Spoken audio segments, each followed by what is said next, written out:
Hello, and welcome to our virtual broadcast of Game Changers, Emergency Management Technologies and Trends, presented by our one and only Bernie Plow. Bernie is a research analyst and subcommittee coordinator for the EMI SIG. He is also a risk communication SME for the Department of Defense Nuclear Weapons School. Bernie has more than 30 years of experience in the emergency management field. Please join me in welcoming Bernie Plow to the virtual stage.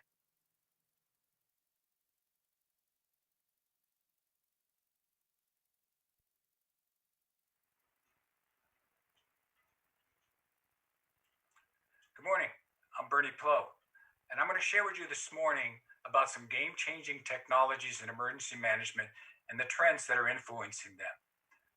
I'm going to show you some videos. There's probably, maybe 6 or 7 videos in here that are kind of a depiction of what technologies are out there and are being used right now.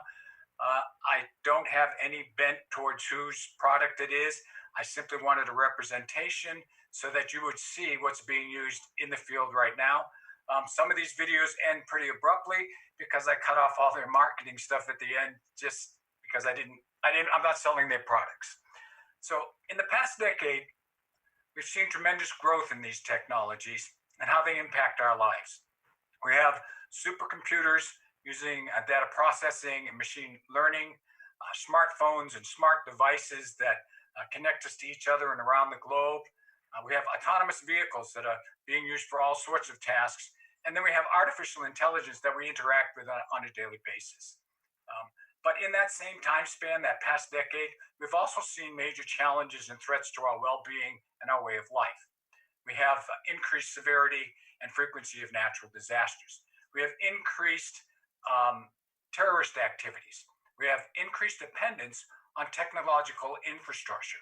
And with all those things happening, it's put an increased demand on our emergency management systems and our first responders. So as we move ahead into the next decade, we need to remain vigilant for unforeseen situations, much like this pandemic that came really out of the blue to most folks. And we need to have the ability and the agility to deploy and utilize technologies that enhance emergency management and response. And keeping that in mind, I'm going to share with you a couple videos right now. The first one is on some disaster relief efforts that are being used right now globally. And then the second one looks at high-speed networks and how they impact public safety. So I'm going to roll the first one now.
One looks at high-speed networks and how they affect public safety, and I'll roll that one for you now. The 5G network will enhance public safety as emergency workers operate in a real-time environment. I'm Dana Farbo. I'm the co-founder of DMV AR Studios, which provides IoT and wearable device technology to various industries like public safety. With fast 5G network speeds and low latency, firefighters will be empowered with data from camera-equipped drones to help fight rapidly advancing fires. Suits that have many sensors will read vital signs and trigger alerts if respiration, heart rate, or other metrics advance to dangerous levels. Data will be available on weather, roadways, street lighting, from surveillance cameras, and even from smart materials in buildings. Back-end artificial intelligence systems and tools like machine learning and 3D mapping can aid emergency personnel in assessing risk and making decisions in the moment. Let's consider a 911 call. Police are responding.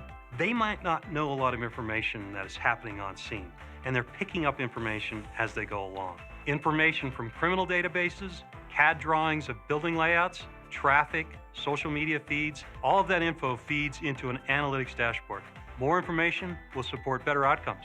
What 5G enables is the ability to pull information that's at scene, as well as compile that with other information that's in headquarters, etc., to give those responding officers the best information possible.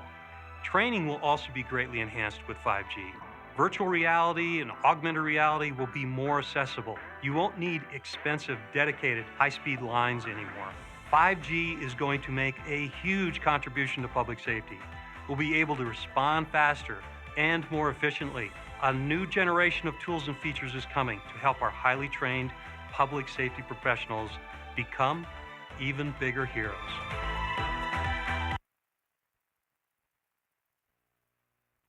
You can see that's what I talked about, the abrupt ending on some of these videos. So where are we going with this? What are these tech trends showing us?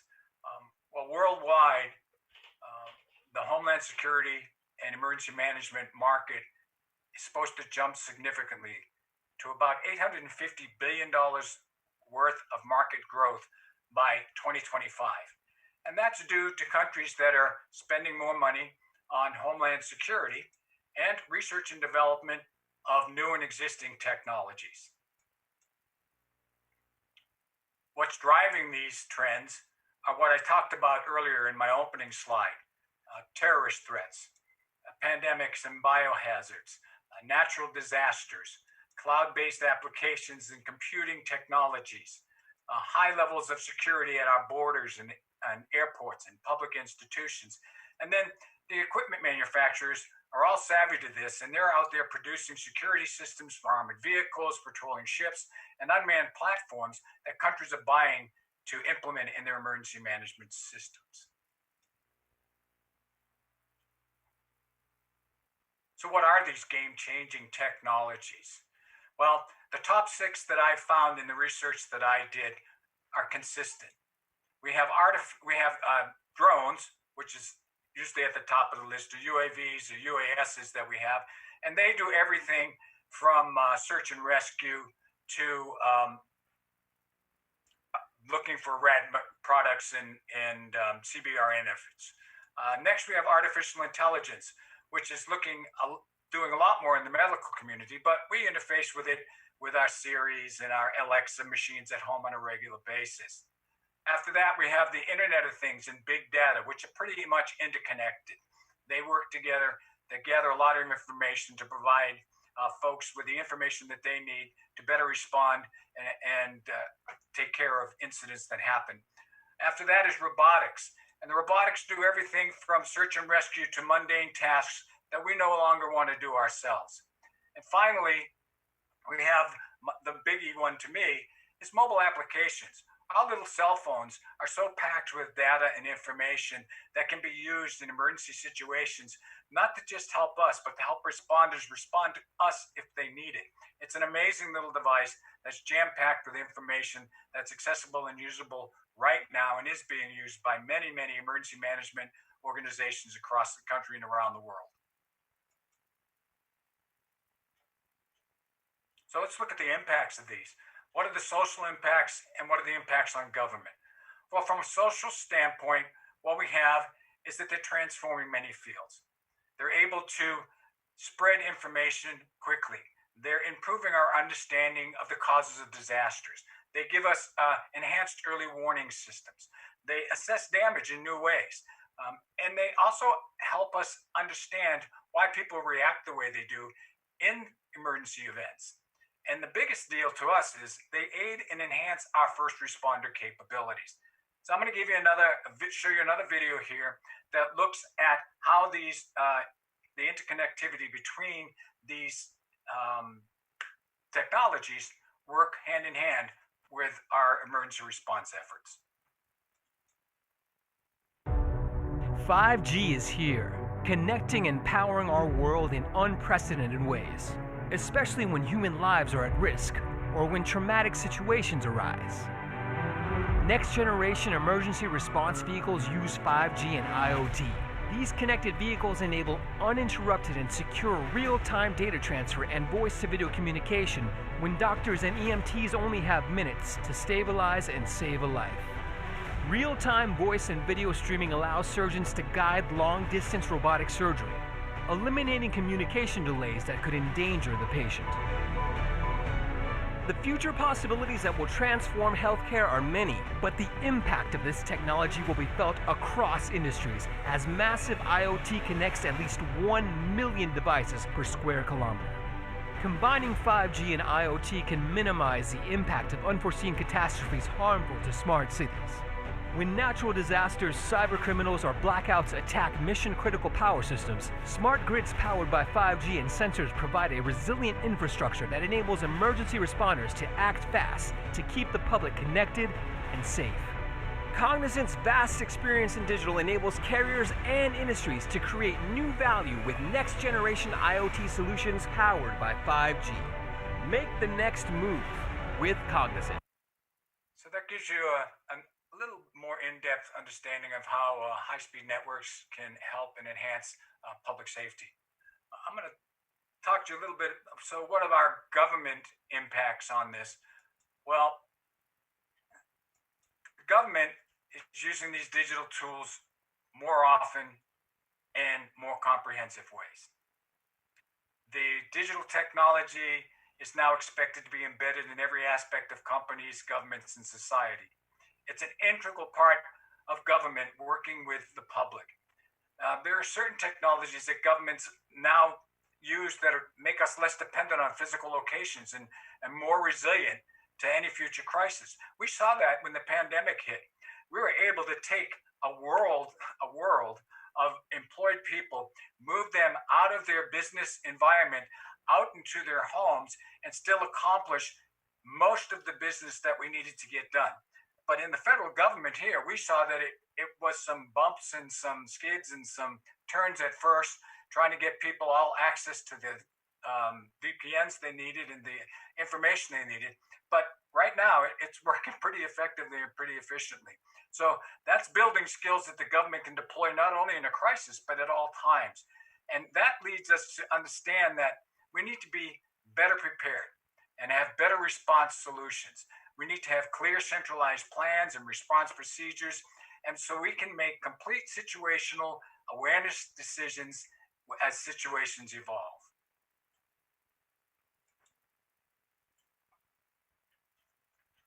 So I'm going to take you now and show you some videos of what these technologies look like in action.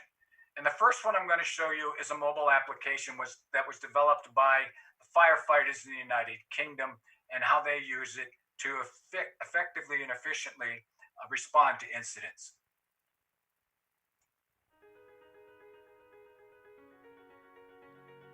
Save Me Now is the new app for emergencies that uses your mobile's integrated technology. Designed by firefighters with the public in mind, it assists you before, during, and after an incident, all over Europe. Save Me Now has 5 distinct characteristics. It collects accurate real-time data, which is updated simultaneously by the user, fire brigade, and 999 emergency centre.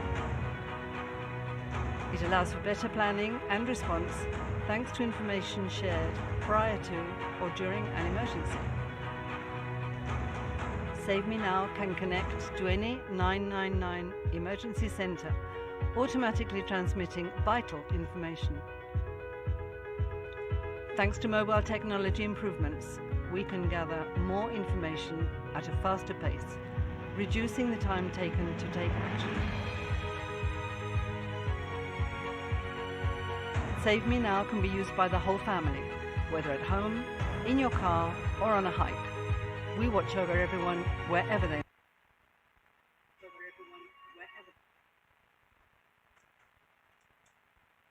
So next I'm going to show you a couple videos here on UAVs. These force multipliers can ferry equipment. They can do situational awareness. They can do reconnaissance and surveillance. The first video is from a fire company in California that's been using this since 2018. And then the second video, which I'll come back to, is about RAD detection. It's summer in California. That means fire and widespread devastation. Hundreds of square miles of it.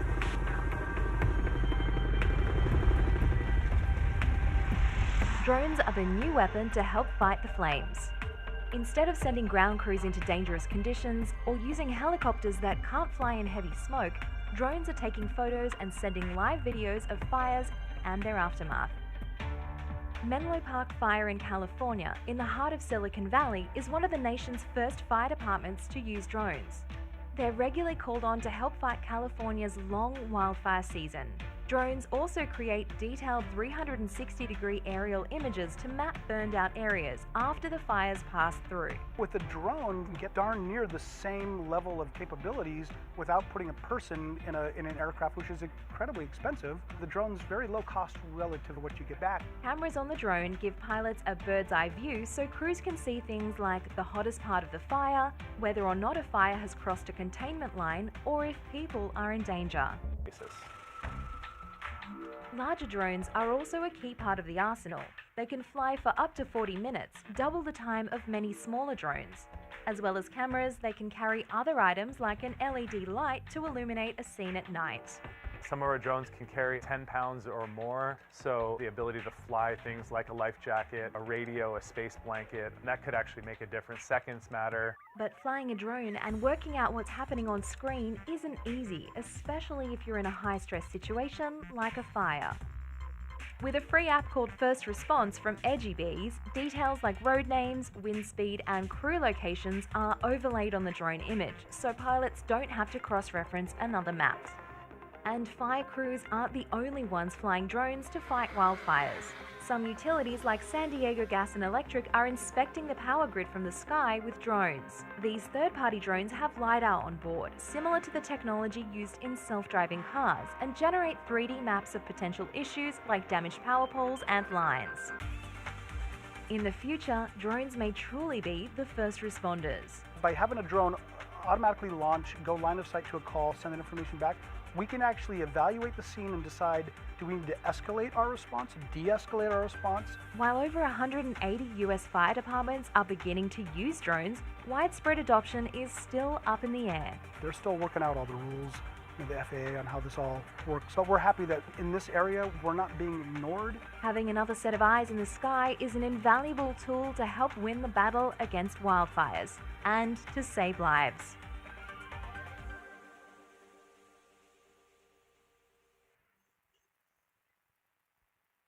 So this next video that I'm going to show you is doing some RAD detection work. It's a system that's developed to do that. Yeah. Here we go.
So there you can see the very practical and useful applications of UASs for research, for rescue, and for data collection. So the next one I'm going to show you is a video on big data collection and how that impacts response efforts from an emergency management standpoint. Ohio State, about 3 years ago, developed a program where they went out and started collecting data from these types of items you see on the screen here, monitoring movements of populations, crowdsourcing, analysis of social media communications, and used it to develop a program that enhances emergency response efforts in large disasters. So I'm going to go ahead and roll that now.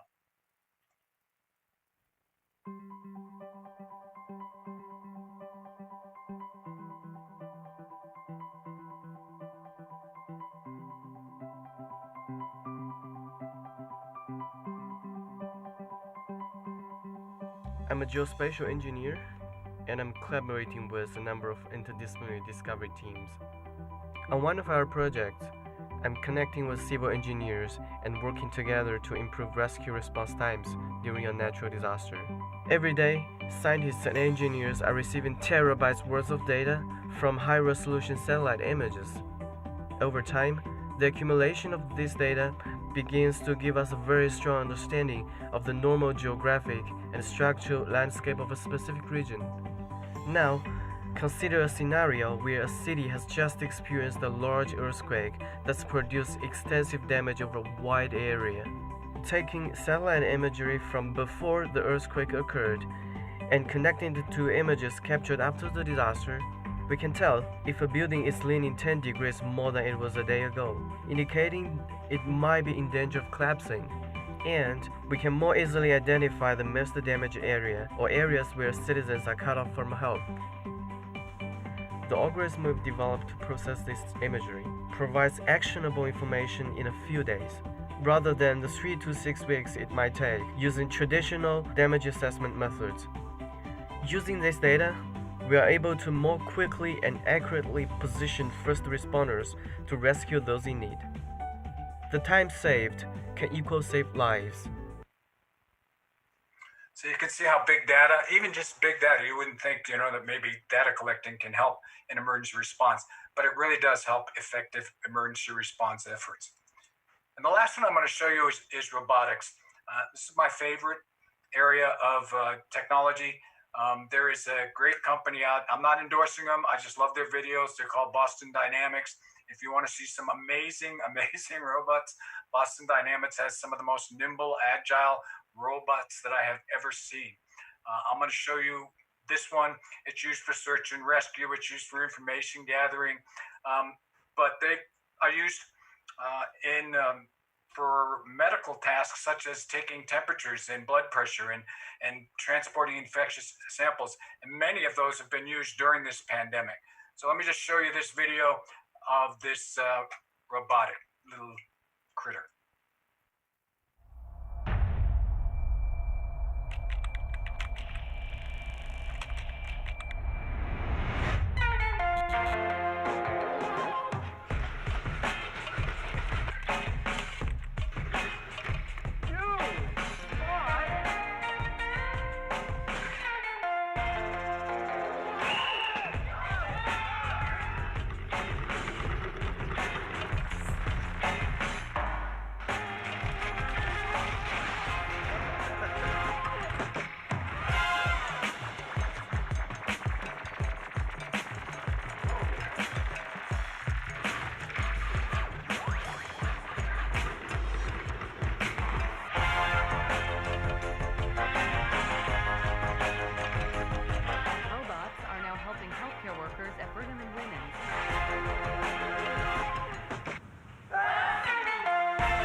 So there are a number of robots in the emergency response arena that are just fantastic. There are some inflatable robots. There are humanoid robots that are doing all sorts of things. So I would say any of these technologies that you're interested in, just go out and search the net, and you will find more information than you need that you might be able to use to try and get these things for your emergency management program. And that's my presentation.